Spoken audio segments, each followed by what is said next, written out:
নমস্কার বন্ধুরা, নতুনত্ব স্বাদে আবারও একটি পর্বে তোমাদের সবাইকে স্বাগত। আজকে আমি তোমাদের সাথে চিড়ে রেসিপি শেয়ার করছি। শিশুর বয়স 7 মাস হওয়ার পর থেকে এই চিড়ে রেসিপিগুলো দিতে পারো। এটা ব্রেকফাস্ট হিসেবে শিশুর একটা ভালো খাবার। এটা শিশুদের খাওয়ালে খুব সহজে হজম হয়ে যায়। চলো কথা না বাড়িয়ে রেসিপিটি দেখে নেওয়া যাক। এখানে আমি একটা প্যান নিয়ে নিয়েছি। প্যানের মধ্যে আমি 3-4 চামচ চিড়ে নিয়ে নিয়েছি। এটাকে আমি শুকনো খোলায় 1 থেকে 2 মিনিট মতো ভালো করে ফ্রাই করে নেব। এইভাবে চিড়ে রান্না করে খাওয়ালে বাচ্চাদের অম্বল হওয়ার চান্স থাকে না। এখানে দেখতে পাচ্ছ চিড়েটা আমার ফ্রাই করা হয়ে গেছে। এটাকে আমি একটা বাটিতে নামিয়ে নিয়ে পরিষ্কার করে জল দিয়ে ধুয়ে নেব।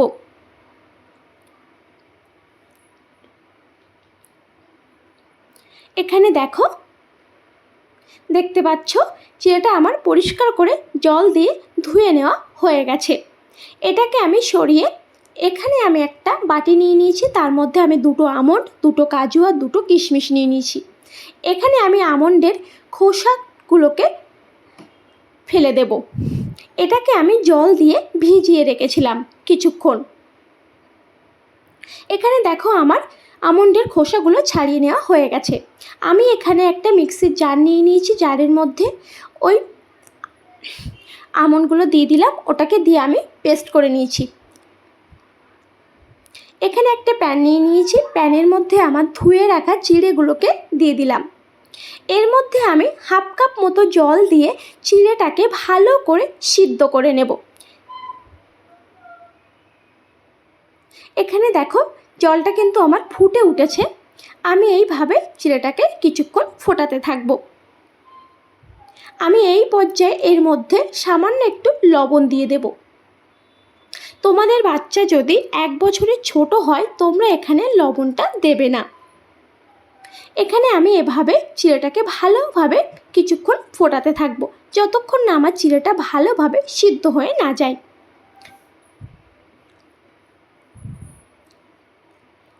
এখানে দেখো আমার চিড়েটা ভালোভাবে সিদ্ধ হয়ে এসছে।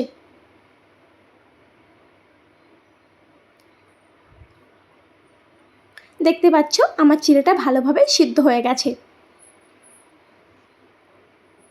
চিড়ে বাচ্চাদের পেট ঠান্ডা রাখে। এর মধ্যে আমি 1 চা চামচ আখের গুড় দিয়ে দেব।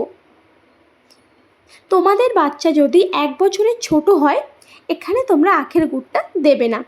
আমি আখের গুড়টা চিড়ের সাথে ভালো করে এইভাবে মিশিয়ে নেব। দেখতে পাচ্ছ আমার চিড়ের সাথে আখের গুড়টা ভালোভাবে মিশে গিয়ে আমার চিড়ের কালারটা কিন্তু চেঞ্জ হয়ে গেছে। এটাকে আমি এভাবে একটু ফুটিয়ে নেব। এখানে আমার এটা ফোটানো হয়ে গেছে। আমি এর মধ্যে আমার ওই আমন্ড, কাজু, বাদামের পেস্টটা দিয়ে দেব। এটাকে দিয়ে আমি ভালো করে মিশিয়ে নেব। মিশিয়ে নিয়ে এটাকে আমি সামান্য একটু ফুটিয়ে নেব। ফুটিয়ে নিয়ে এটাকে আমি গ্যাসের ফ্লেমটা বন্ধ করে দেব। এখানে দেখো এটা আমার হয়ে গেছে। আমি এটাকে তোমাদেরকে দেখাবো। দেখো এখানে আমার চিড়েটা কতটা সুন্দর সিদ্ধ হয়ে গেছে, দেখতে পাচ্ছ। এটাকে আমি একটা বাটিতে নামিয়ে নেব।